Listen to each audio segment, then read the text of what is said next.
창세기 50장 15절부터 21절 말씀 마음을 집중하시고 함께 읽어보시겠습니다. 요셉의 형제들이 그들의 아버지가 죽었음을 보고 말하되 요셉이 혹시 우리를 미워하여 우리가 그에게 행한 모든 악을 다 갚지나 아니할까 하고 요셉에게 말을 전하여 이르되 당신의 아버지가 돌아가시기 전에 명령하여 이르시기를 너희는 이같이 요셉에게 이르라. 내 형들이 내게 악을 행하였을지라도 이제 바라건대 그들의 허물과 죄를 용서하라 하셨나니 당신 아버지의 하나님의 종들인 우리 죄를 이제 용서하소서 하매 요셉이 그들이 그에게 하는 말을 들을 때에 울었더라. 그의 형들이 또 친히 와서 요셉의 앞에 엎드려 이르되 우리는 당신의 종들이니이다. 요셉이 그들에게 이르되 두려워하지 마소서.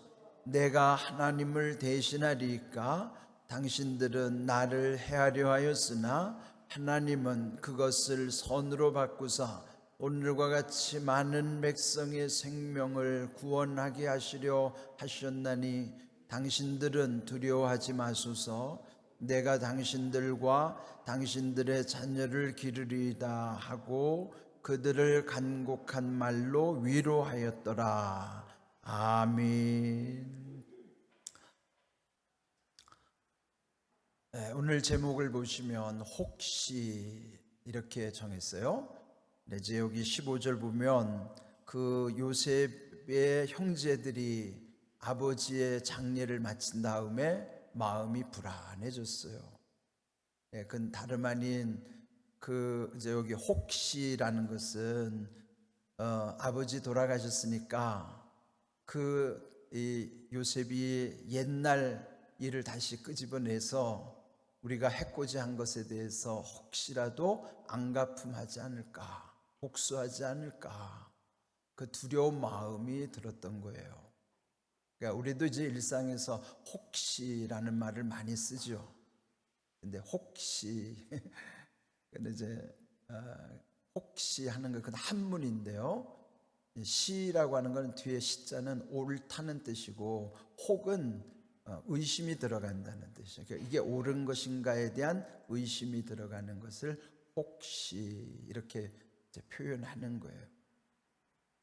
이제 그러면 이제 의심이 생길 때는 그것이 풀리면 확신으로 가는 것이고 그렇지 않으면 이제 불신하게 되는 것이고 이제 그렇게 되는 거예요. 지금 이 요셉의 형들도 옛적의 자기들의 행실에 대해서 떳떳하지 못하니까 그 두려움이 아직도 해결되지 않은 것입니다.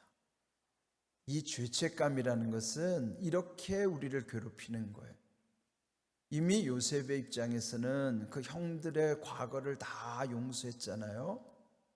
이 앞에서 우리 보았던 대로 45장 5절에서 그 형들과 이제 서로 인사하고 그 사실을 알게 됐을 때 형들에게 근심하지 마십시오.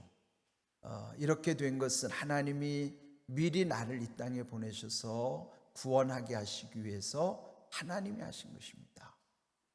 그래서 이제 형들을 안심시켰고 모든 과거를 다 용서했었죠.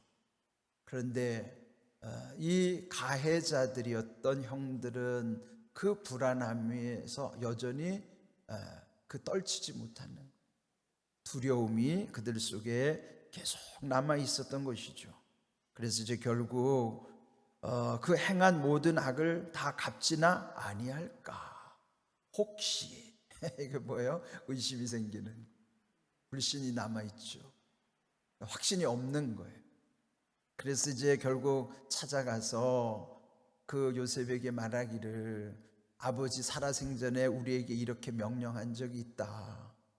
그러면서 이제 여기 17절에 보면은 너희는 이같이 요셉에게 이르라. 아버지가 한 말씀이라는 거죠. 유언처럼 남긴 말. 그러니까 여러분 유언은요 얼마나 엄중합니까? 그러면서 내 형들이 네게 악을 행하였을지라도 이제 바라건대 그들의 허물과 죄를 용서하라 하셨나니 당신 아버지의 하나님의 종들인 우리 죄를 이제 용서하소서. 여러분, 이 말이 그 아버지 요셉이, 그 아버지 야곱이 정말 했는지 안 했는지 알 길은 없어요. 성경에 기록되지도 않았지만 이제 이 문맥으로 봐서 했을 수도 있고 안 했을 수도 있어요. 그러니까 이제 아버지를 빌미로 삼아가지고 형들이 거짓으로 꾸몄을 수도 있어요. 그러면 더 악한 거죠. 만일 그렇지 않고 아버지가 유언을 남겼다 할지라도 여전히 이들 속에 있는 문제는 자기들의 문제예요. 요셉과 상관없이 그들 속에 이 불안함, 두려움이 있는 것이죠. 그 형들의 말을 들으면서 요셉이 보인 반응은 통곡한 것입니다. 그 다음에 보면 그 말을 들을 때에 요셉이 울었더라. 그 왜 울었겠어요? 형들이 아직 자기 마음을 몰라주는 것에 대해서 왜 아직 형들은 저렇게 살까? 그 마음이 얼마나 복잡했겠어요. 이 요셉은 울었다는 말이 여기뿐만 아니라 이제 50장 1절에도 보면 아버지 임종을 맞으면서 눈물을 흘렸고, 여기 50장에도 보면 그가 눈물 흘린 장면이 여러 번 나오죠. 그리고 이 앞에서도 형들을 만날 때, 동생을 만났을 때, 또 아버지를 만났을 때 이 울었던 이야기들이 참 많이 나와요. 그걸 보면 요셉은 참 눈물의 사람인 거예요. 여러분, 눈물을 흘리면 마음이 참 정화되잖아요. 여러분, 물론 사람 앞에서 눈물 흘리는 것보다는 물론 속상하면 울기도 해야죠. 그런데 여러분, 하나님 앞에서 울어야 돼요. 그게 뭐 억지로 울게 되는 게 아니에요. 근데 하나님 앞에 회개할 때 눈물, 은혜 받았을 때 눈물, 저도 그런 눈물을 참 많이 경험했어요. 회개의 눈물도 또 은혜를 경험하면서 하염없이 주체할 수 없는 눈물. 근데 그런 눈물을 경험하면서부터 은혜가 점점 깊어지는 것 같아요. 여러분이 하나님 앞에서 눈물을 경험하셔야 돼요. 회개의 눈물도 은혜의 눈물도 그 눈물을 경험하셔야 돼요. 요셉은 그 눈물을 경험한 사람이기 때문에 지난 세월에 그 모진 상처들이 있었어도 상처받지 않은 사람처럼 보이는 거예요. 그 상처에 사로잡힌 게 아닌 거예요. 요셉이 오히려 그 상처받았던 걸 생각하면 참 그 삶이 거칠게 보여야 될 것인데 그는 마치 고생도 안 한 사람처럼 그렇게 보이는 거예요. 그의 말이나 그 행동 속에 보면 그렇게 사람이 반듯할 수가 없는 거예요. 고생을 많이 한 사람은 어딘가 모르게 표가 나잖아요. 그런데 이 요셉에게는 그늘이 없는 것이죠. 참 이런 거 보면 은혜를 받아야 상처도 아물게 되고 그걸 이겨내게 되고, 그래서 결국은 모든 것이 원만하게 이루어지는 거예요. 이 가해자인 형들과 피해자인 요셉의 모습을 생각하면서 오히려 피해받은 피해자가 가해자들을 위로하고 용서하고 다독이고 있는 거예요. 여러분, 은혜를 받은 사람이 결국은 의의 최승리자가 되는 것입니다. 그래서 여기 지금 요셉이 그 형들을 이제 위로하면서 19절 보실까요? 요셉이 그들에게 이르되 두려워하지 마소서. 왜 그렇게 말할까요? 두렵잖아요. 네? 그 두려움에 사로잡혀 있는 형들을 위로하는 것이. 네? 그러면서 이제 여기 중요한 말씀을 하죠. 19절 끝에 보면 내가 하나님을 대신하리까. 내가 하나님을 대신하리까. 그건 뭐예요? 이 형들이 복수할까 봐 두려워하는 건데 그 복수하는 것은 누가 하는 거예요? 하나님이 하시는 거예요. 근데 우리는 내가 당한 대로 갚아주고 싶은 그 안갚음하고 싶은 심리가 있어요. 그건 뭐예요? 복수를 내가 하고 싶은 거예요. 내가 미워하는 마음, 여러분의 모든 그 관계의 불편함이라고 하는 것은 하나님이 하시는 것을 하셔야 할 것을 여러분이 하나님 대신 하려고 하니까 거기에 고통이 따르는 거예요. 요셉은 내가 하나님을 대신하리까 이렇게 말하는 것은 당신들이 고민하는 건 하나님이 하실 일이지 내가 할 일이 아닌 거예요. 그게. 그래서 자유한 거예요. 여러분이 힘들어하는 것은 하나님이 하셔야 할 것을 여러분이 하려고 하니까 힘든 거예요. 원수 갚는 것도 하나님께 있는 거예요. 네? 로마서 12장에 보시면 원수 갚는 것이 내게 있으니 그렇게 말씀하시는. 우리는 우리가 뭔가를 하려고 하니까 내 삶이 힘들어지는 거예요. 네? 그러니까 여러분이 하나님께 맡기십시오. 어제 말씀드린 것처럼 너희 염려를 내게 맡기라 내가 너희를 돌보리라. 하나님은 신사적인 분이라 그러셨죠. 여러분이 맡길 때만 그 일을 대신해 준다. 그 일을 행하시는 하나님. 여러분 맡겨주시지 않으면 절대로 억지로 하시지 않아요. 왜요? 하나님은 강도들처럼 조폭들처럼 강탈해서 강제로 하시는 분이 아니에요. 자기가 끌어안고 있는데 이걸 억지로 뺏어서 하시는 분이 아니라 그걸 여러분이 놓아야, 맡겨드려야 그때부터 하나님이 일하시는 거예요. 그 맡겨드렸으면 그때부터 내 마음이 편안해져야 돼요. 요셉 편안하잖아요. 예? 내가 하나님을 대신하리까 다 맡겨드리니까 요셉은 거리낌이 없는 거예요. 그래서 이제 하나님이 하시는 거예요. 그 모든 그 가정의 모든 것, 형제들을 화해시키고 그 아버지의 모든 삶을 회복시켜 주시고 그 가정의 모든 것이 다 온전하게 회복해 하시는 것도 하나님이 하시기 때문에 그렇게 한 것이죠. 사람이 복수하는 심정으로 했다가는 문제가 더 커졌겠죠. 우리의 삶도 그래요. 내가 하려면 그것은 내가 하나님을 대신하는 일이요, 그렇게 되면 그 일은 더 힘들어지는 일이에요. 이 말씀을 기억하십시오. 내가 하나님을 대신하리까. 그는 뭐예요? 하나님이 하신다는 거죠. 하나님께 맡겼다는 것이죠. 이미 자기는 다 거기 거리낌이 없다는 거예요. 용서했다는 거예요. 그러니까 두려워하지 말라. 여러분도 마음에 지금 힘든 것이 있으면 다시 한번 돌아보세요. 아, 이게 내가 하나님을 대신하려고 하니까 힘들어지는구나. 예? 그러니까 하나님이 하실 일을 하나님께 맡겨드리시라니까요.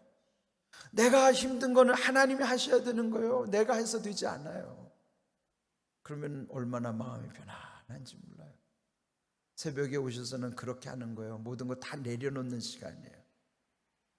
여러분 새벽에 눈을 딱 뜨죠? 그러면 정직한 자기가 드러나는 거예요. 새벽에 일어나면 마음이 상쾌하면 그 영이 맑아진 것이죠. 그런데 여전히 일어나면서도 짜증이 나고 불안하고 뭔가 막 하루를 살아야 될 게 힘들면 그는 내 상태가 지금 그러한 거예요. 새벽에 눈 떴을 때는 속일 수가 없어요.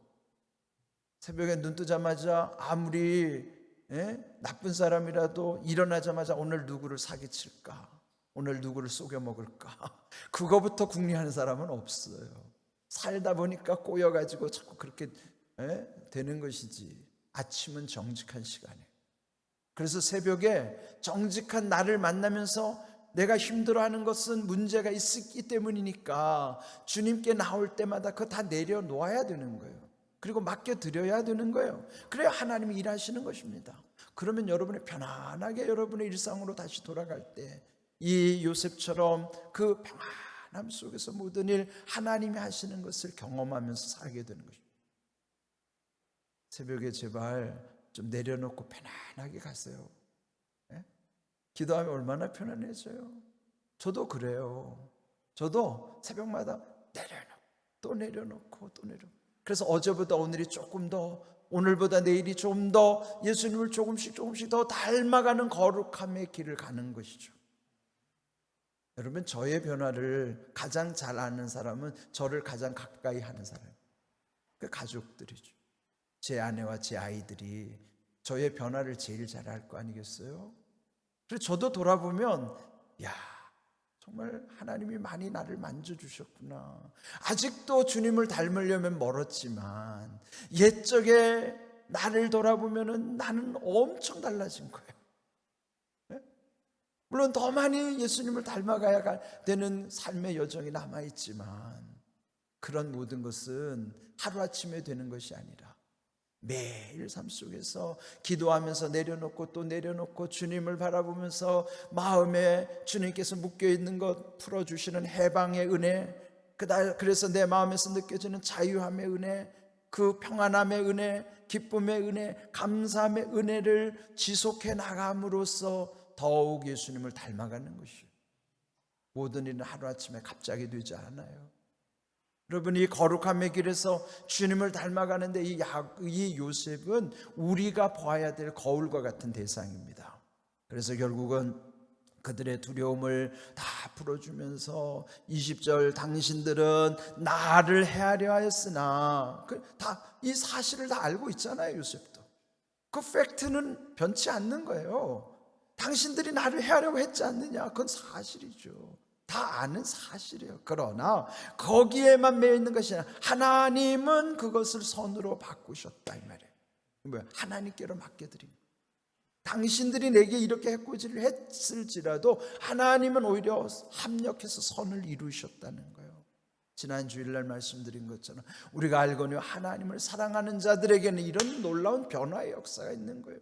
합력, 하나님의 힘이 보태지면 거기에는요 플러스 알파의 은혜, 지난 주일날 말씀드렸죠. 시너지의 효과가 거기서 나타나게 하시는 거예요. 그래서 결국은 21절 백성의 생명을 구원하게 하시려 하셨나니 그러면서 두려워하지 마십시오. 또 마지막 21절 끝에 보면 간곡한 말로 위로하였더라. 간곡한 말로 위로하는 겁니다. 입장이 바뀌었잖아요. 지금 피해자가 오히려 간절히 부탁하는 거예요. 지금 위로하면서 제발 좀 이제 그러지 말라고. 다 해결됐으니, 하나님이 하신 것이니 이제 자유하시라고 말이에요. 여러분, 다시 강조합니다. 하나님 주시는 은혜는 해방과 자유, 평안과 기쁨과 감사의 은혜예요. 그리고 우리가 매일 마음에서 돌아보는 거예요. 내가 정말 그리한가? 지금 내가 그리하고 살아가고 있는가? 해방과 자유, 평안, 기쁨, 감사는 완전한 하나님의 은혜라고요. 그것이 요셉이 그리 살았던 것처럼 우리도 날마다 사모하면서 그렇게 살아가는 거예요. 그렇지 못한 것이 있으면 또 내려놓고 또 내려놓고 그러면서 점점 예수님을 닮아가는 거예요. 이런 귀한 은혜가 우리 가운데 늘 함께 하시기를 주님의 이름으로 축복합니다. 아멘.